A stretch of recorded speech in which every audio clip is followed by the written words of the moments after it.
नमस्कार। रामानंद मध्यकालीन भारत के एक महान संत और समाज सुधारक रहे हैं। उन्होंने भक्ति आंदोलन को आम जनता तक पहुंचाने के लिए बहुत ही बड़े बड़े काम किए थे। इस संप्रदाय को फैलाने के लिए बहुत दूर तक उनको बहुत मेहनत करनी पड़ी थी ताकि सभी लोग भक्ति से आनंदमय हो।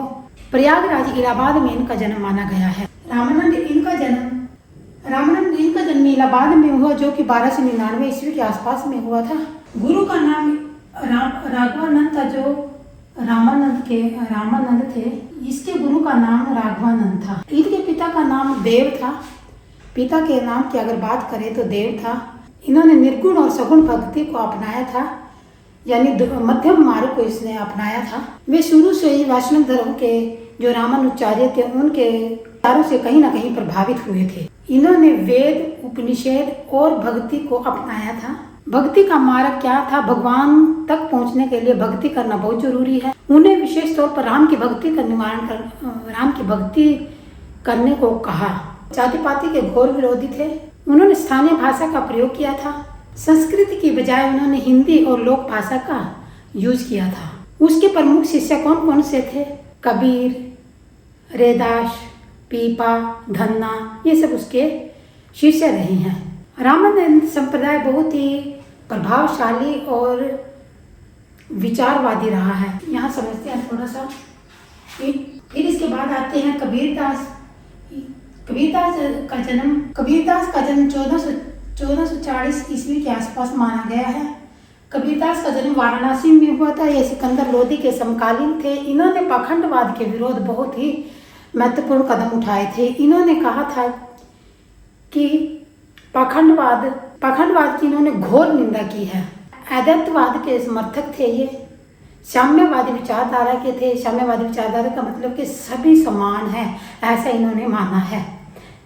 लेकिन कहीं ना कहीं बहुत से इसके आलोचक भी हुए हैं जो इसकी आलोचना करते थे, क्योंकि इन्होंने पाखंडवाद के विरुद्ध जोरों शोरों से आवाज उठाई थी। इनके बहुत से दोहे आज भी प्रचलित हैं, आज भी गाए जाते हैं, पढ़े जाते हैं।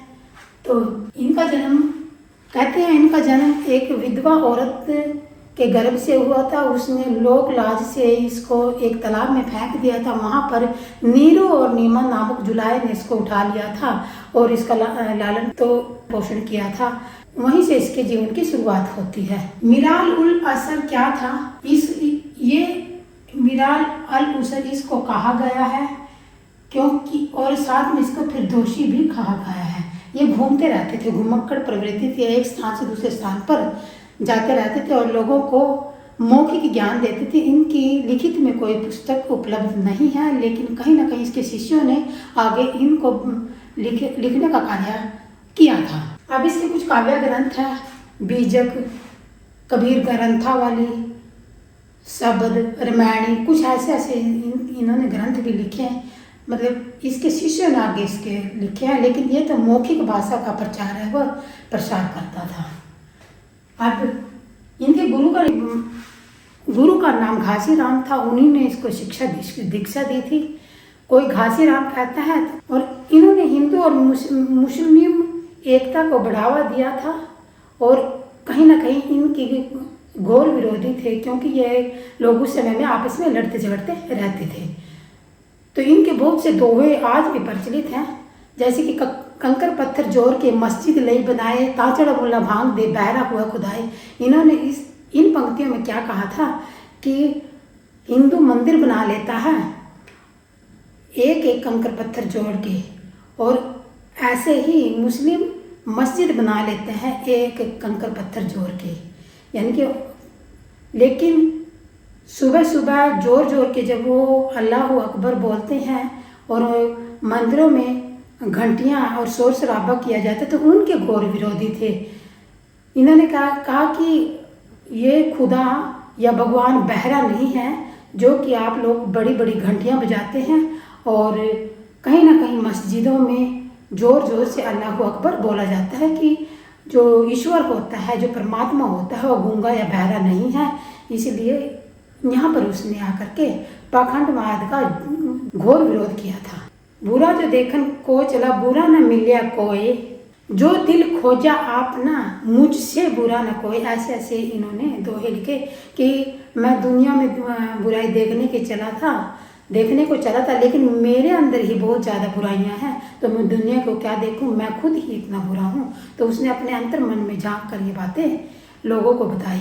काल करे सो आज करे, आज करे सो आप पग में पर लिया होगी, बहुरे करेगा कब, ऐसे ऐसे इन्होंने दोहे। एक दोहा पाखंडवाद के विरोध में और दिया है इन्होंने कहा, पत्थर पूजे हरि मिले तो मैं पूजू पहाड़, ताते या चक्की भले पीस खाए संसार।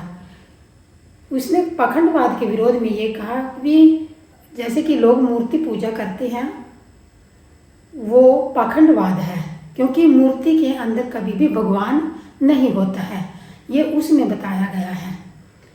इसलिए उसने क्या कहा, अगर पत्थर पूजने से हरि मिलते हैं तो मैं बहुत बड़े पहाड़ को पूजता हूँ। इससे तो बढ़िया यही है कि जो पत्थर है उससे कुछ ना कुछ पीसा जाए, जिससे संसार का पेट भी भर जाएगा। ऐसे ऐसे दोहों में इसने पाखंडवाद को, तो यहाँ पर इनके बारे में बताया मैंने। अब गयासुद्दीन तुगलक मोहम्मद फिरोज शाह तुगलक के समकालीन रहे हैं। कौन रहे हैं? ये रामानंद रहे हैं। गयासुद्दीन तुगलक के, मोहम्मद तुगलक के और फिरोज शाह तुगलक के समकालीन रामानंद रहे हैं। महिलाओं को भी उस समय में भक्ति मार्ग में लाने का प्रयास कहीं ना कहीं रामानंद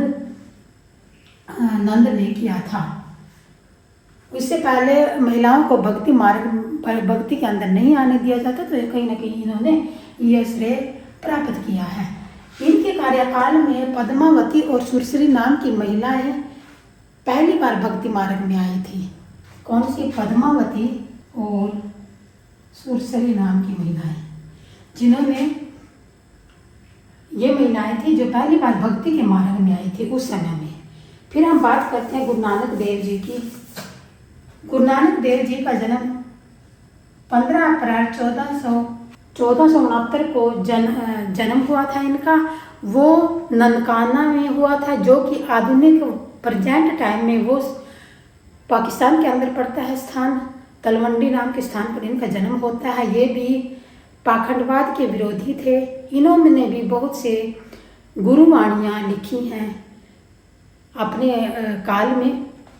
जब ये पाकिस्तान में थे तो कालीबंगा नाम की नदी, वहीं पर इससे ज्ञान की प्राप्ति हुई थी गुरु नानक देव जी को। और अगर बात करें इसके पिता का नाम कालू राम था, जो कि एक खत्री थे, और माता का नाम तृप्ता देवी था, और इनकी पत्नी का नाम सुलक्ष्मी देवी था। ये अवतारवाद में विश्वास नहीं रखते थे।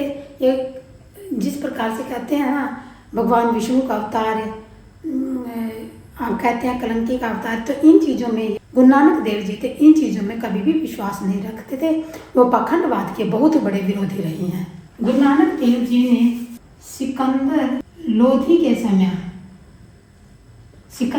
के समय में इसने सिख धर्म की स्थापना की थी गुरु नानक देव जी ने।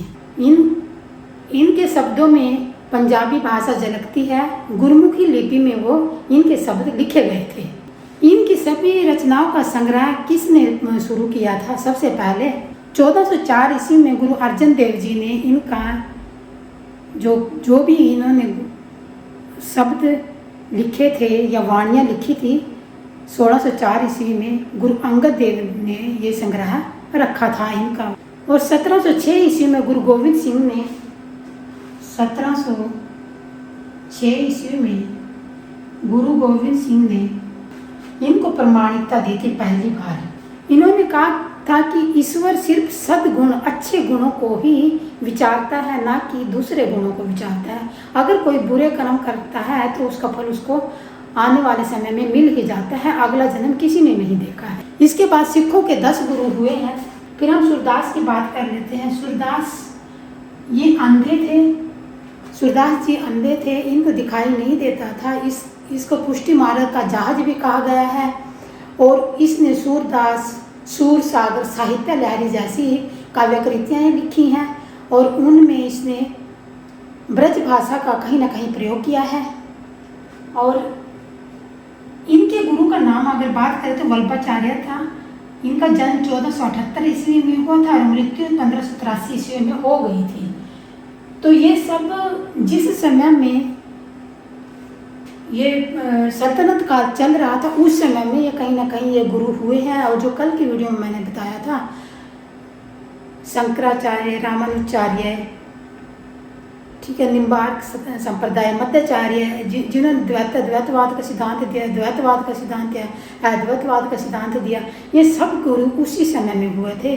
उस समय में कहीं ना कहीं धर्म पर प्रचलित था सारा समाज।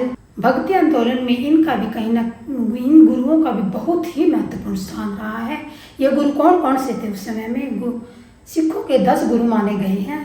और सबसे शुरुआती जो गुरु थे जिनका जन्म 1469 में हुआ था, गुरु नानक देव जी, जिनकी माता का नाम तृप्ता था और पिता का नाम कालू था।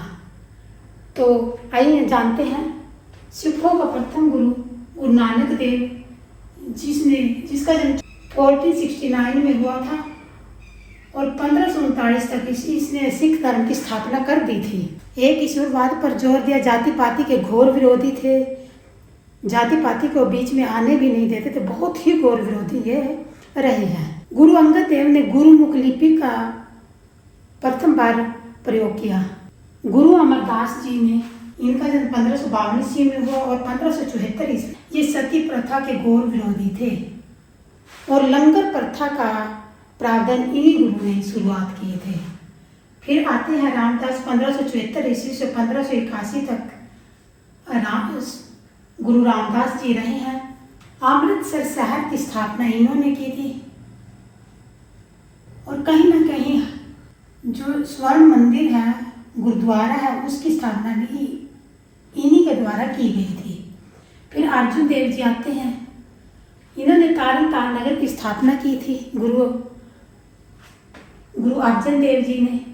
फिर हरगोविंद जी आते हैं 1606 ईस्वी से 1645 ईस्वी तक।